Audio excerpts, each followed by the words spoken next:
So many artists, I feel like in recent years, have done like McDonald's collabs and stuff like that. I don't know if it's been brought up to you, but Wetzel pretzels. Wetzel pretzels. Bro, come on, Koe Wetzel pretzels. You know, going to the mall and stuff as a kid, I was like, is that our family? You know, and I was guys holding out on me? I was like, what the fuck? Why are we living like this whenever we got pretzel business? You know.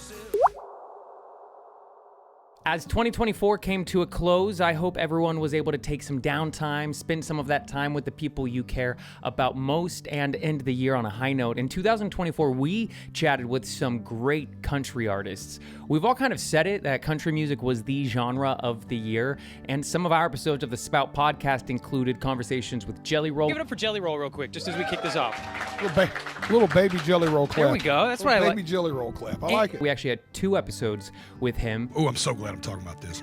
and this whole team comes to me with this big kind of like Zach Top. So what is your go-to beer? You got a favorite? Yeah, Coors Banquet. Okay, Coors Banquet. Yes, sir. Easy. And Maddox Batson. I can't write about, beer or driving. Or even trucks? Not Yeah, even there you driving. go. Yeah, I was going to say, dude. I can't write about trucks. I mean, come on.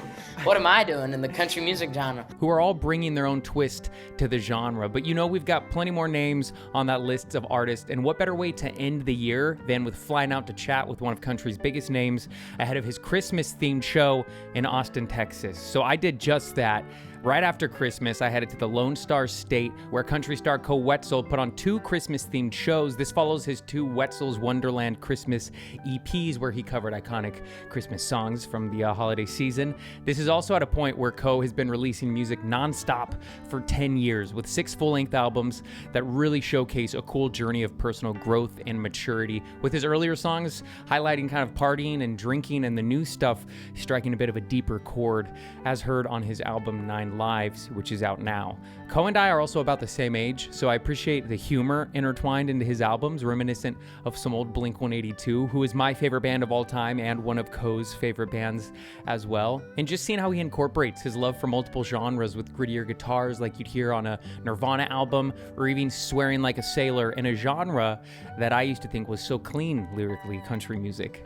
It's an artist's uniqueness that sets them apart, and when you're in a genre with hundreds of thousands, if not millions of other artists, you gotta be different. You gotta stand out, and it's good to be different. I'm Nick Major with the Spout podcast, where celebrities spout off about more than what they're famous for, and our guest today is Koe Wetzel. I'ma take the high road, maybe get stoned, have a little too much of something terrible, and I'ma let you cool down while I walk out. You ain't messing me up like the times before. My man. What's up? We are rocking in a Wetzel Wonderland tonight. How we doing out here in Austin? I'm good, man. It's good to be back in Texas. It's been a wild year. We've been all over the place, and it's good to be back in the home state. As of us talking now, Christmas was 2 days ago. Yeah. Were you able to spend that with the family? I was back home in East Texas with the family. I was home for probably a week, and I just got to do the whole thing. Got to see all the family, the friends, and it was a good time, man. And you recently just put out a batch of some new Christmas covers. Yeah. Follow up to last year's that you did as well. Yeah. So you're performing some of those tonight. Mm-hmm. I got to know, you got a favorite Christmas song you grew up listening to? We did the Please Come Home for Christmas last year. Bells will be ringing, the sad, sad news. Oh, what a Christmas to have the blues. No, that's probably one of my favorite. When the Eagles covered it, Don Henley and all that, and that was probably my favorite one growing up. Bells will be ringing, the sad, sad news. Oh, what a Christmas. And as the new year approaches, because it's 2025 almost, that's going to mark 10 years since you started releasing stuff. Yeah. So Out on Parole, that dropped back in 2015. Yeah. And then since then, the albums and releases that you've had, like, you have not slowed down, because then right after that, you had Noise Complaint, surprised everybody back in 2019 when you came out with Harold Saw High. Yeah. Oh, baby, come on, I'll be gone in the morning by the time you wake up if you want. And then you signed to the major label, gave us Sellout. I was shocked to see the picture my mama painted for me. El Paso, and now we are in the 9 Lives era. So as you look back 10 years, which I'm sure has flown by, because 2015 to me doesn't seem like that long ago, how does it kind of feel? Actually, it's kind of gone by really quick, and kind of mentioning the records and the past 10 years, it feels like yesterday. But there's so many good memories and so many fun times, and it's just a lot of ups and downs, and it's crazy. We just keep grinding it out, and it's kind of no different today what we were doing 10 years ago. Kind of doing the same shit, and just kind of on a different level, I guess. Yeah. And throughout your 20s, I myself was I was out on Warped Tour every summer, so I was so used to the rock star party lifestyle. So your songs are very relatable, those era of songs. But with 9 Lives, you really kind of got more personal and talked about some more deep stuff. How was that for you to kind of explore some more personal angles of your life? Maybe it'll be okay, but we can't pray this all away. How we gonna stop the rain and bring on back them summer days? Honestly, it was kind of refreshing for me, because through my 20s, it was all writing, to college kids and living that party lifestyle, and I'm really not living that lifestyle anymore. I feel like, I still get down and I'll still throw it around every now and then, but it's kind of, times have changed a little bit. I'm getting older, so it's kind of, I want my fans to grow with me, and as I'm getting older, I kind of want them to relate to the stuff that I'm going through, and I feel like they've kind of caught on to how the writing was so different on 9 Lives compared to the rest of the records. Yeah. What's the meaning behind 9 Lives? It was just kind of all the different routes I could have went if I hadn't been here playing music. There's so many different routes I could have went, and construction worker or preacher, maybe, I don't know. Sports, just kind of all over the place. So it was just kind of wrapping up, my last 10 years, decade of being a musician, and just kind of a new chapter in my life and the way that the music's been going. So Damn Near Normal. It's a track that was so good. Is that where you went home? You went to your old home to go? Yeah, back in East Texas. How was that to go back to your old home? I know you lived there till you were about a teenager. Yeah. And you got to go back and visit it. What was that like? And also, what was 13, 14-year-old Koe like back then? Real jaguar, 2 kids, don't know what exit I'm in. Man, it was crazy. It was I don't know. There's so many memories in that house, and to get back to and go to it. And my uncle lived in it for a while, but it was really cool. Just just taking me back to my childhood and how everything was back then compared to now. But yeah, 13 to 14-year-old Koe was. I don't know. He was a handful, to be honest with you. But man, I don't know. He's changed a little bit since then. So. And 10 years later, you were currently doing like the biggest stuff in your career, which has to feel wild. You were just on Stephen Colbert, where you got to play High Road, and you did that with Jesse Murph. Television debut with High Road from his album 9 Lives. Please welcome Koe Wetzel with Jesse Murph. I'm taking the high road, it's long, a little too much, something terrible. Which, by the way, she is so tiny when she stands next to you. On that performance, it looked like a little toy. Yeah. But did you ever grow up watching Colbert Report or those late night shows? Yeah, I did. And so, it's just all these, the late shows and stuff we're getting to do, all these, outlets that we're getting to perform on and stuff, man. It's really cool, and it's kind of mind blowing. I haven't really stepped back and taken a look at it, because we're got the head down, kind of focused on everything and just kind of riding it out. But it's been pretty wild, man. It's everything that we've got to do and share our music through, man. It's crazy. I'm surprised they let us on these damn things, to be honest with you. And I do hope at times you can take a step back and appreciate, like, whoa, look at what I'm working on right now. This is crazy, because I'm sure when you're in the midst of it, it's just go, go, go, go, go. Yeah, I really don't, I just kind of, we get through with it, and it's kind of like, man, that was really cool, but you get a little time to take it all in, and then, I don't know, man, it's just wild. Everything that's coming to us, man, we're very blessed and very thankful that, what's going on. Yeah, it's crazy. And recently at a show, you guys covered In Too Deep by Sum 41.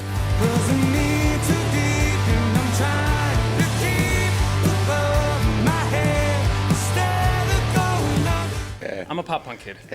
Same, bro. So that's what I'm excited to hear about, because with your genre of music, you've really blended a couple different elements that are kind of out of the ordinary for country. So what were you growing up listening to that then had you covering Sum 41, for example? So I grew up on like 90s country and stuff like that, and then I got into Nirvana in probably like middle school, I guess.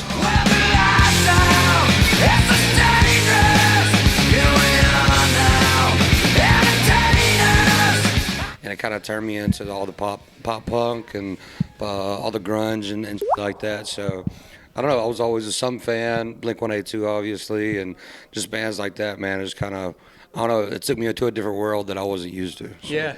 Blink-182 is my favorite band of all time. They changed everything for me. My first ever interview when I was 14 was with Tom DeLonge. No shit. So that kind of set the bar high. Hell and yeah. it was so sick. And we're about the same age. I'm just a year older than you. I'm July 25th, 91. Very nice. Yeah. And you're July 14. Yeah, 92. Yeah. So we grew up as 90s kids. Yeah, absolutely. We got to experience so much cool stuff that kids nowadays will never know. I know. I miss the 90s, you know, and I feel like we were at the perfect age, you know, coming up. And I don't know. I really enjoyed it, man. I wish it was still 1990. Anything from the 90s you missed most? So we had Blockbuster. You had to go to the Best Buy to buy Blockbuster. stores. You had to. Yeah, we had Toys R Us. I mean, there was all kinds of stuff. Man. It was, Times were simpler back it then. was.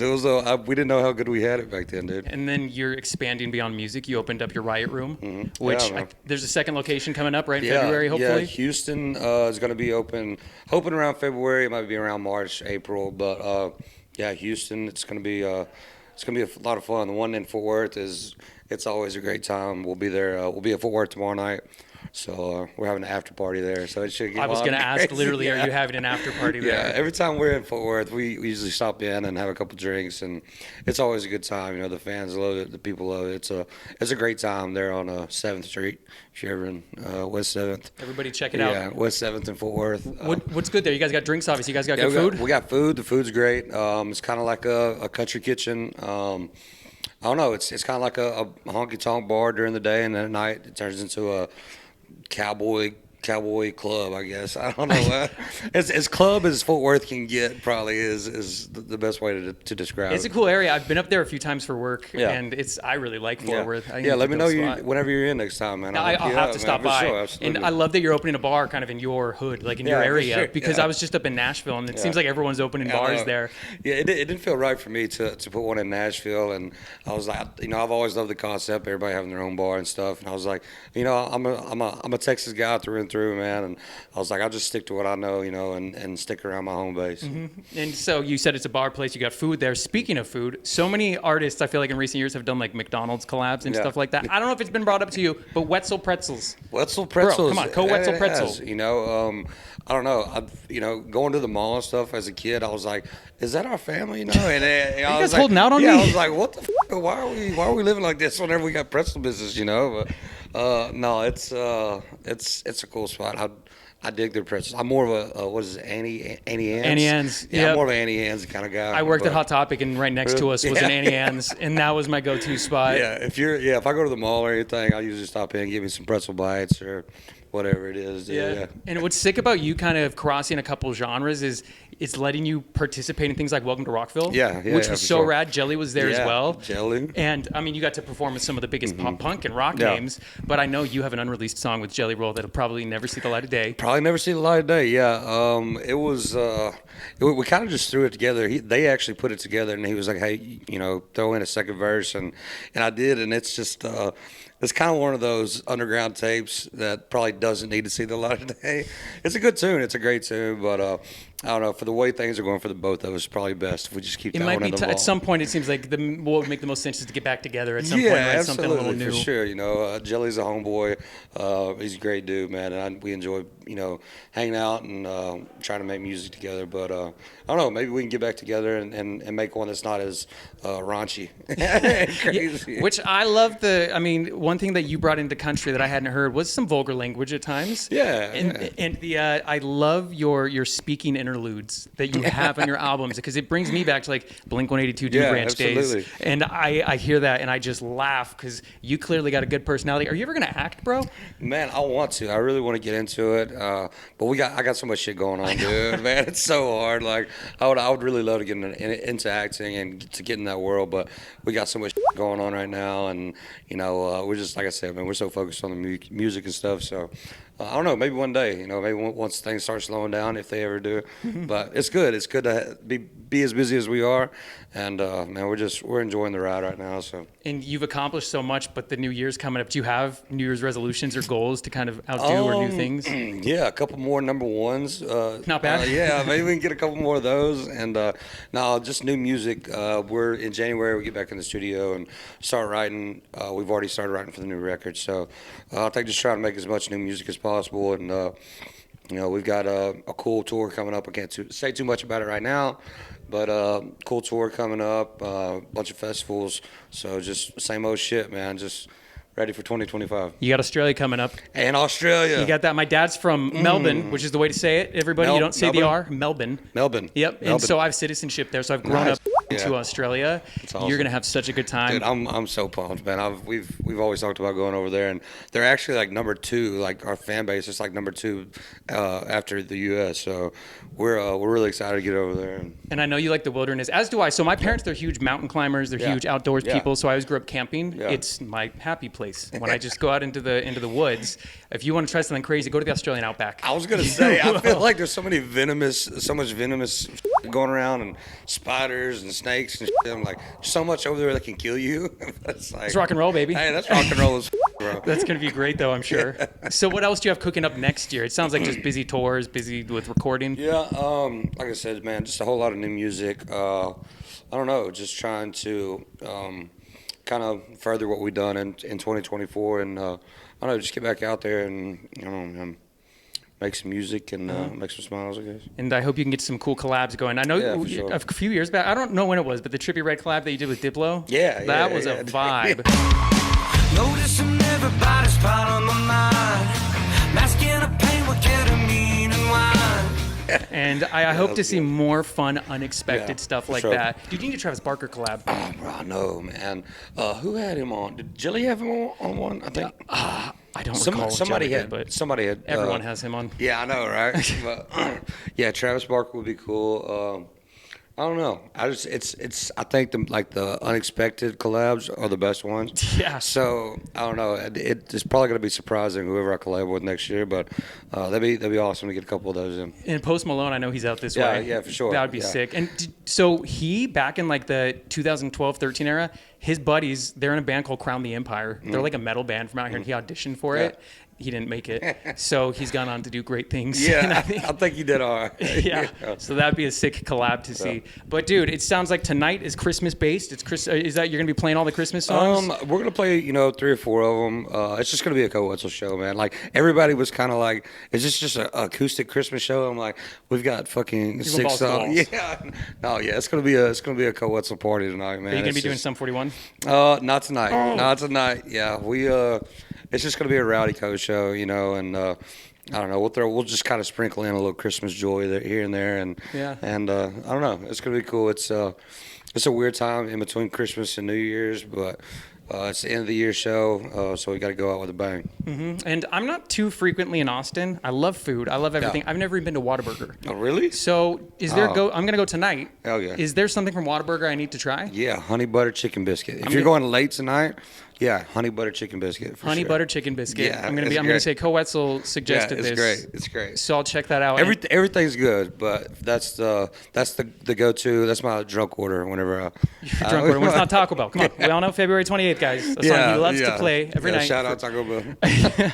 Well, Koe Wetzel, we are rocking to some Christmas tunes tonight, and it's gonna be awesome. Appreciate you chatting. Absolutely. And go get ready for your show. I bet you got some vocal warm-ups to do, some dance numbers. Yeah, a couple of shots of tequila. Shots of tequila. Yeah, for sure. Yeah, no big deal. But thanks for chatting. I really appreciate it. Absolutely, bro. And that wraps up our chat with Koe Wetzel. If you're out in Australia, you know he is coming out there, and he'll even be pronouncing Melbourne the right way, unless I find out that I've actually been saying it wrong, and my father gave me wrong information, so we'll see. It sounds like he's got a big support base down there, so I highly recommend grabbing a ticket to his upcoming tour. This Christmas show that I attended, it was my first time seeing Koe live, and I was blown away. It was a packed arena with so much energy. There were flames, literal fireballs. There was snow machines making snow over the crowd. But then also what I thought the coolest thing was the big screens, you know, on the stage that show you the artists when the cameras cut to them. It had like digital snow falling that interacted with the musicians and their instruments. And I thought it was really cool because technology